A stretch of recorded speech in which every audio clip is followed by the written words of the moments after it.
మారేడు చెట్టు వంక ఒక్కసారి చూస్తే చాలు పుణ్యం. అంత తేలికగా పుణ్యాన్ని ఇచ్చేది ఇంకా లోకంలో ఏముంటుంది? దర్శనం, స్పర్శనం. మీకు అవకాశం ఉందా? ఒకసారి మారేడు చెట్టును ముట్టుకుంటే మారేడు చెట్టు వంక ఒక్కసారి చూస్తే చాలు పుణ్యం.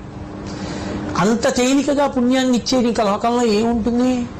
దర్శనం, స్పర్శనం. మీకు అవకాశం ఉందా? ఒకసారి మారేడు చెట్టును ముట్టుకుంటే మారేడు చెట్టు వంక ఒక్కసారి చూస్తే చాలు పుణ్యం.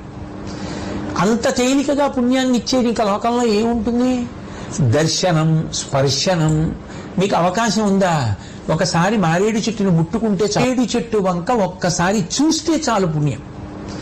అంత తేలికగా పుణ్యాన్ని ఇచ్చేది ఇంకా లోకంలో ఏముంటుంది? దర్శనం, స్పర్శనం. మీకు అవకాశం ఉందా? ఒకసారి మారేడు చెట్టును ముట్టుకుంటే చాలు.